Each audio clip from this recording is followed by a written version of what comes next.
الحمدللہ رب العالمین والصلاة والسلام علی سید الانبیاء والمرسلین اما بعد فاعوذ باللہ من الشیطان الرجیم بسم اللہ الرحمن الرحیم۔ الحمدللہ الہادی پروگرام میں حضرت آدم علیہ السلام کا تفصیلی طور پہ ذکر کرنے کے بعد اب انشاءاللہ ہم حضرت عیسیٰ علیہ السلام کے بارے میں کلام کرنے کی سعادت حاصل کریں گے۔ حضرت عیسیٰ علیہ السلام نبی کریم صلی اللہ علیہ وسلم سے پہلے آخری سمجھ لیں نبی ہیں، ان کے بعد پھر نبی کریم صلی اللہ علیہ وسلم نے اعلان نبوت فرمایا۔ حضرت عیسیٰ علیہ السلام کو جہاں بہت سارے شرف حاصل ہیں، ایک یہ شرف بھی حاصل ہے کہ آپ کو اللہ تعالیٰ نے بغیر والد کے پیدا کیا، اور یہ اللہ تبارک و تعالیٰ کی قدرت کا ایک عظیم اظہار ہے۔ اور یہ اظہار یعنی اولاد کا پیدا کیا جانا یا کسی کو کسی سے پیدا کرنا، اللہ تبارک و تعالیٰ نے اس میں وہ تمام صورتیں جو متوقع تھیں وہ باقاعدہ لوگوں کے سامنے پیش فرما دیں، اس کا ارادہ کار فرما ہوا، باقاعدہ ایک پریکٹیکل ہوا، اور اس طرح مختلف انداز سے اللہ تعالیٰ کی قدرت کا عظیم اظہار ہو گیا۔ مثال کے طور پر بغیر ماں باپ کے حضرت آدم علیہ السلام کو پیدا فرمایا، پھر آپ کی پسلی مبارکہ سے بی بی حوا رضی اللہ تعالی عنہا پیدا ہوئیں، تو اس کا مطلب ہے کہ یہ بی بی حوا رضی اللہ تعالی عنہا بغیر والدہ کے پیدا ہوئیں، مرد سے پیدا ہوئیں۔ پھر اس کے بعد حضرت عیسیٰ علیہ السلام ہیں کہ والد نہیں ہیں لیکن والدہ سے پیدا ہو رہے ہیں، یہ صرف عورت سے پیدا ہوئے۔ اور باقی ہم جیسے عام لوگ جو ہیں وہ والد اور والدہ دونوں سے پیدا ہوتے ہیں، یعنی ہمارے والد بھی ہوتے ہیں، والدہ بھی ہوتی ہیں۔ تو اس طریقے سے دیکھیں چاروں صورت تھی، بغیر ماں باپ کے پیدا ہونا، ماں باپ کے ساتھ پیدا ہونا، صرف مرد سے پیدا ہونا، صرف عورت سے پیدا ہونا، اور اللہ تبارک و تعالی نے چاروں صورتیں باقاعدہ یہ ہمارے سامنے واضح فرما دیں اور اپنی قدرت کا اظہار ان چاروں صورتوں کے ساتھ کیا۔ بغیر والد کے پیدا ہونا، اس پہ حضرت عیسیٰ علیہ السلام یکتا ہیں، اور یہ آپ کے لیے بہت بڑا ایک شرف ہے کہ اللہ تعالیٰ نے اپنی قدرت کے عظیم اظہار کے لیے آپ کی والدہ اور آپ کو منتخب کیا۔ لیکن یہ ایک جزوی فضیلت ہے، یاد رکھیں کہ اگر کسی کو کسی ایک مسئلے میں، کسی ایک چیز میں فضیلت حاصل ہو تو یہ اس بات کی دلیل نہیں بن جاتی کہ وہ دوسروں سے تمام امور میں فائق ہے، فوق ہے، بلند و بالا ہے۔ مثال کے طور پہ ہم یوں سمجھ لیں کہ نبی کریم صلی اللہ علیہ وسلم کو ماں باپ سے پیدا کیا گیا، اور عیسیٰ علیہ السلام صرف والدہ سے پیدا ہوئے، تو یقیناً اس میں ایک فضیلت کا سا پہلو ہے کہ بغیر والد کے پیدا کرنے کا ارادہ اللہ تعالیٰ نے عیسیٰ علیہ السلام کے ساتھ کیا، اور آپ کے ذریعے اللہ تعالیٰ نے اپنی قدرت کا عظیم اظہار فرمایا۔ لیکن کیا اس ایک جزوی فضیلت کی بنا پر آپ کا مقام و مرتبہ نبی کریم صلی اللہ علیہ وسلم سے زیادہ ہو گیا؟ تو یقینی سی بات ہے کہ ایسا نہیں ہے۔ تو چنانچہ جب ہم کسی کے فضائل بیان کرتے ہیں یا خصوصاً کسی کے منصب یا درجات کی بلندی کا تذکرہ کرتے ہیں تو پھر کل چیزیں سامنے رکھی جاتی ہیں، ان کے تمام تر اوصاف سامنے رکھتے ہیں، پھر فیصلہ کیا جاتا ہے مثلا دو شخصیات ہیں، یہ افضل ہیں یہ، تو ان کی تمام خصوصیات لی جائیں گی، ان کی تمام خصوصیات لی جائیں گی۔ نبیوں سے قطع نظر میں عرض کر رہا ہوں کہ اگر خدا نخواستہ کوئی نبیوں کے بارے میں تو ہم یہ نہیں کہہ سکتے کہ خطائیں اور گناہ ہوں اور عیب ہوں، عام آدمیوں کے لیے ہم لے لیتے ہیں کہ مثلا مثال کے طور پہ اب فضیلت چونکہ تلاش کرنی ہے، ان کی خرابیاں بھی دیکھی جائیں، ان کی بھی، جس میں اوصاف زیادہ خرابیاں کم ہیں وہ افضل ہے، جس میں اچھے اوصاف کم اور برائیاں زیادہ ہیں وہ مفضول ہے۔ تو انبیاء علیہم السلام میں یہ دوسری چیز تو نہیں ہے کہ کوئی برائی، کوئی خرابی، کوئی عیب، لیکن پہلی چیز تو ہے انعام، اکرام، اللہ تعالیٰ کا فضل اور کرم، اور اس سلسلے میں نبی کریم صلی اللہ علیہ وسلم سے آگے کوئی بھی نہیں بڑھ سکتا ہے، کیونکہ اللہ تبارک و تعالیٰ نے آپ کو جو کچھ عطا فرمایا نہ کسی کو ملا، نہ کسی کو مل رہا ہے، اور نہ قیامت تک ملے گا۔ یہ صرف اور صرف نبی کریم صلی اللہ علیہ وسلم کا خاصہ ہے کہ اللہ نے آپ کو بہت مقام عطا فرمایا اور بہت کچھ عطا فرمایا۔ تو عیسیٰ علیہ السلام کے بغیر والد کے پیدا ہونے کی عظمت کا کوئی انکار نہیں، اور اس کو دور سے سلام بھی ہے، اس کو ہم بالکل سراہتے بھی ہیں اور اس کو بالکل مانتے ہیں۔ دور سے سلام کا مطلب وہ والا محاورتاً نہیں کہ دور سے بھی بیزار ہوئی والا سلام، مراد کہنے کا یہ ہے کہ ہم اس کو بہت ڈیپلی جا کر دیکھنے کی ضرورت بھی نہیں ہے، ہم ایک سرسری نگاہ ڈالیں تو فوراً ہم کہیں گے کہ نہیں بالکل آپ کو یہ عظمت حاصل ہے، لیکن اس کا مطلب ہرگز یہ نہیں ہے کہ آپ نبی کریم صلی اللہ علیہ وسلم سے کسی لحاظ سے افضل ہو گئے ہوں، یعنی اس لحاظ کے وجہ سے ہر لحاظ سے افضل ہو گئے ہوں، ایسا نہیں ہے۔ تو آپ کا یہ واقعہ جو آپ اپنی والدہ سے پیدا ہوئے ہیں، یا اللہ تبارک و تعالی نے آپ کو پیدا فرمایا، قرآن پاک میں کئی جگہ ہے۔ ایک مقام ہم دیکھتے ہیں سورہ آل عمران ہے اور آیت نمبر 45 ہے، 45ویں آیت میں اللہ تعالیٰ فرماتا ہے اذ قالت الملائکۃ، یاد کیجئے کہ جب فرشتوں نے کہا یا مریم، اے مریم، ان اللہ یبشرکی بکلمۃ منہ، بے شک اللہ تعالیٰ بشارت دیتا ہے تجھے اپنی طرف سے ایک کلمے کی۔ تو کلمہ سے مراد فرزند ہے، یعنی بیٹے کی ہم آپ کو اللہ تعالیٰ تمہیں بشارت دیتا ہے۔ تو حضرت عیسیٰ علیہ السلام کو کلیمے سے اس لیے تعبیر کیا کہ اللہ تبارک و تعالیٰ نے آپ کو حضرت جبریل امین کے ذریعے آپ کو پیدا کروایا تھا، اس طریقے سے کہ آگے واقعہ آ جائے گا کہ جبریل امین تشریف لے گئے اور بی بی مریم رضی اللہ تعالی عنہا کو بتایا کہ اللہ تعالیٰ کا ایسا ارادہ ہے، اور گئے بھی تھے مرد کی شکل میں۔ تو پہلے تو وہ دیکھ کے گھبرا گئیں اور کہا کہ یہ تم کون مرد ہو اور کیوں میرے پاس آئے ہو، کیونکہ بڑی متقیہ تھیں، پرہیزگار تھیں، تو اور ان کو اللہ کی پناہ بھی، اللہ کا خوف بھی کا بھی احساس دلایا۔ تو حضرت جبریل امین نے فرمایا کہ میں اللہ کی طرف سے ہوں تاکہ آپ کو ایک بیٹا، صاف ستھرا بیٹا عطا کروں۔ تو بی بی مریم رضی اللہ تعالی عنہا نے، جیسے یہاں پر بھی آیات میں آئے گا، تو ان سے کہا کہ میرے ہاں بچہ کیسے پیدا ہوگا، حالانکہ مجھے تو کسی بشر نے چھوا بھی تک بھی نہیں ہے۔ تو پھر آپ نے فرمایا کہ اللہ کا حکم ایسا ہی ہے، ان کا ٹھیک ہے۔ تو پھر آپ نے ایک پھونک ماری، اس پھونک سے ہی حضرت بی بی مریم رضی اللہ تعالی عنہا حاملہ ہو گئیں، حضرت عیسیٰ علیہ السلام آپ کے وجود مسعود میں تشریف لے آئے، اور کہا یہی ہے بزرگوں نے کہ چند ساعات میں ہی آپ بڑے بھی ہو گئے اور آپ کی پیدائش بھی ہو گئی، یعنی بہت جلدی اللہ تعالیٰ نے۔ تو چونکہ آپ ایک پھونک کے ذریعے، ایک کلمے کے ذریعے آپ پیدا ہوئے، چند کلمات کے بدلے میں پھر ایسا آپ مارز وجود میں آئے، اس لیے آپ کی طرف کلمے کی نسبت کر دی جاتی ہے۔ تو اللہ نے یہ فرمایا کہ یہ کلمۃ اللہ جیسے آپ کو کہا جاتا ہے، اللہ کا کلمہ۔ تو فرشتوں نے، یاد کرو جب فرشتوں نے کہا کہ اے مریم، بے شک اللہ تبارک و تعالی بشارت دیتا ہے آپ کو اپنی طرف سے ایک بیٹے کی، اسمہ المسیح عیسی بن مریم، اس کا نام مسیح عیسیٰ بن مریم ہے، وجیہن فی الدنیا، وہ دنیا میں صاحب عزت ہے، بزرگ ہے، وجاہت والا ہے، والآخرتی، اور آخرت میں بھی، ومن المقربین، اور وہ اللہ تبارک و تعالی کے مقرب بندوں میں سے ہے۔ یہ موسیٰ علیہ السلام کے فضائل ہیں، کمالات ہیں، اور بیان کرنے والا خود اللہ تبارک و تعالی ہے۔ تو کیا عیسیٰ علیہ السلام کی عزت اور عظمت ہے کہ جب کسی کی مدح اور ثنا، جب کسی کے کمالات کو خود اللہ تبارک و تعالی بیان فرمائے تو ان میں کیا شک و شبہ رہ جا سکتا ہے۔ چنانچہ اب یہ بھی پتہ چلا کہ آپ کا نام عیسیٰ یہ خود اللہ تبارک و تعالی کی طرف سے رکھا گیا تھا، اور آپ کو مسیح بھی کہا جاتا ہے۔ یہاں ایک وضاحت ضروری ہے کہ دیکھیں حضرت عیسیٰ علیہ السلام کو بھی کہتے ہیں مسیح، اور دجال کو بھی مسیح کہتے ہیں، مسیح الدجال، دجال مسیح کہا جاتا ہے۔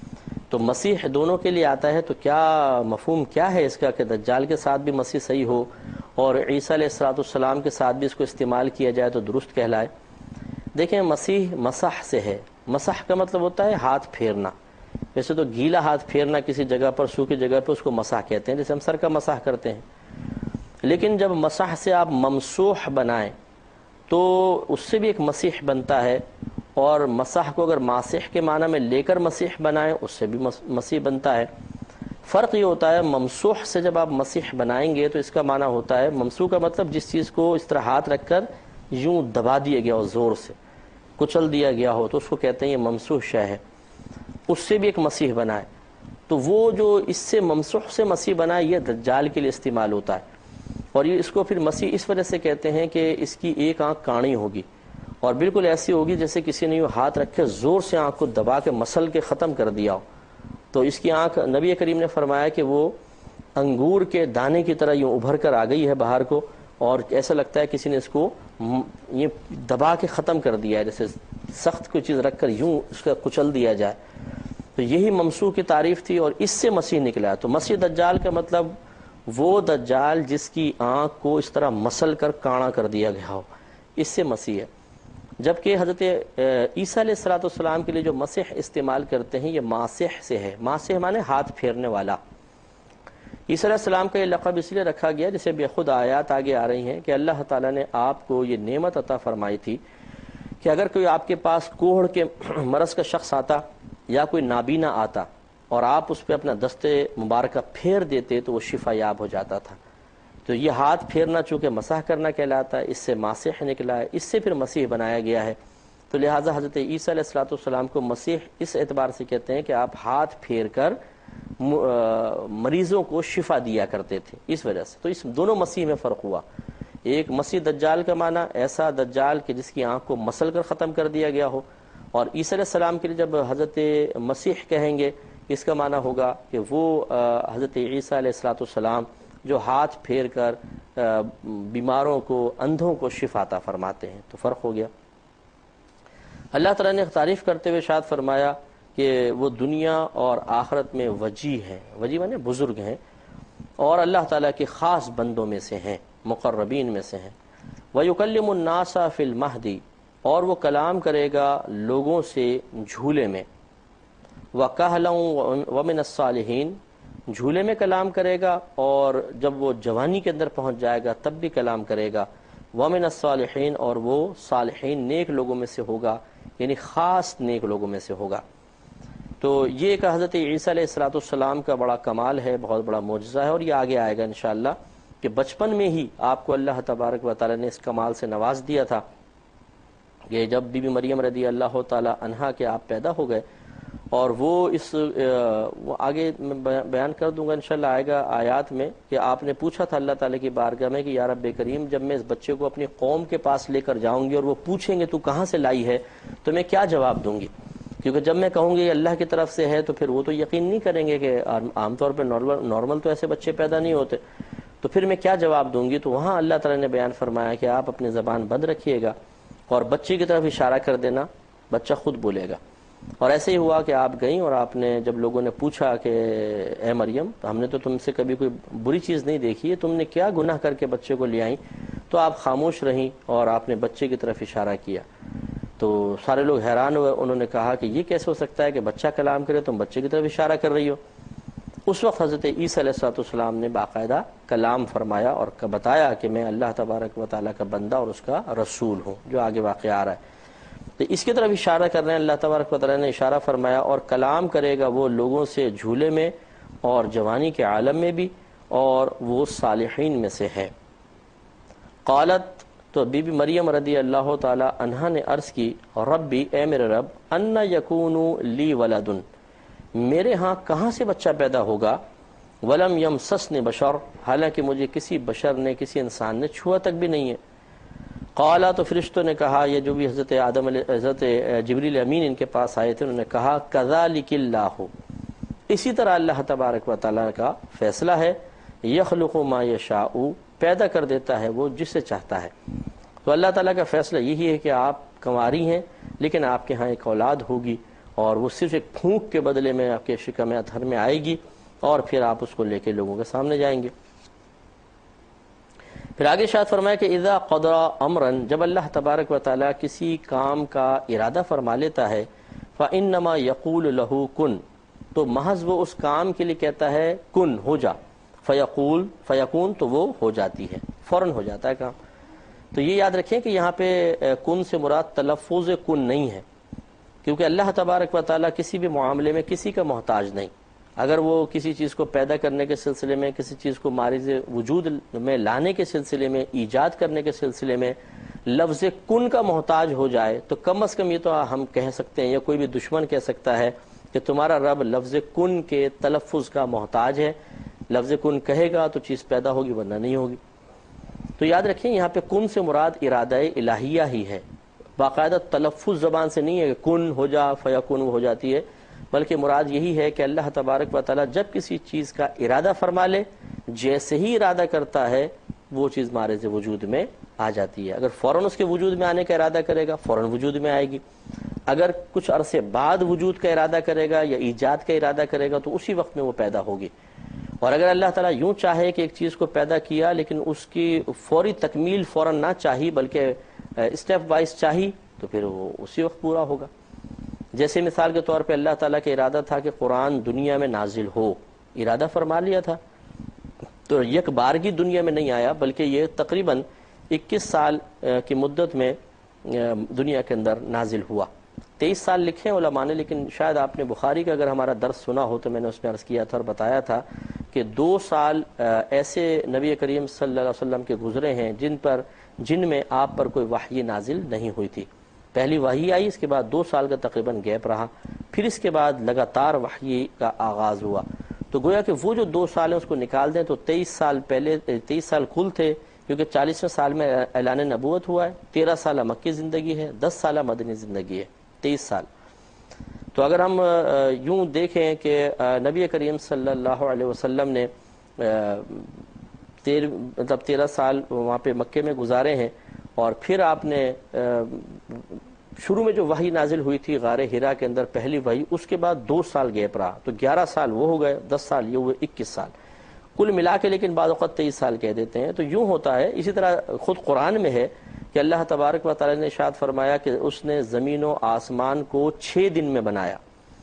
اب یہ نہیں ہے کہ وہ محتاج تھا 6 دن میں بنانے میں، اس کا ارادہ یہ تھا کہ 6 دن میں بنے. آغاز ہوا 1 دن 2 دن 3 دن، 6 دن میں پوری کائنات تیار ہو گئی اور بے نقص نظام، زبردست قسم کا بے نقص نظام تیار ہو گیا. تو یوں ہوتا ہے کہ اللہ تعالیٰ اگر کسی چیز کا ارادہ فرما لیتا ہے تو جیسا اس کا ارادہ ہوتا ہے ویسے اس شے کی ایجاد ہوتی ہے. خلاصہ کلام یہ ہے کہ یہ جو اللہ نے فرمایا کہ جب وہ کسی چیز کا ارادہ فرماتا ہے، فیصلہ فرما لیتا ہے تو کہتا ہے کن فیکون، تو وہ ہو جاتی ہے. اس سے مراد لفظ کن کا تلفظ نہیں ہے. اور اللہ تعالیٰ فرماتا ہے وَيُعَلِّمُهُمُ الْكِتَابَ وَالْحِكْمَةَ، اور سکھائے گا اللہ تعالیٰ اسے کتاب اور حکمت، وَالتَّوْرَاةَ وَالْإِنْجِيلَ، اور تورات اور انجیل. تورات پہلے نازل ہو گئی تھی، انجیل بعد میں حضرت عیسیٰ علیہ السلام پر نازل ہوئی ہے. تو اللہ تعالیٰ نے دونوں آپ کو سکھائیں. وَرَسُولًا إِلَى بَنِي إِسْرَائِيل، اور اللہ تبارک و تعالی رسول بنائے گا آپ کو بنی اسرائیل کی طرف. آپ کی فضائل اللہ تعالیٰ خود بیان فرما رہا ہے. یعنی شروع میں اللہ نے بیان فرمایا کہ بالکل اللہ کا فیصلہ ایسا ہی ہے کہ تمہارے ہاں بچہ پیدا ہوگا، اللہ تعالیٰ اسے توفیق دے گا کہ وہ جھولے میں لوگوں سے کلام کرے گا، جوانی میں کلام کرے گا، وہ صالحین میں سے ہوگا، مقربین میں سے ہوگا.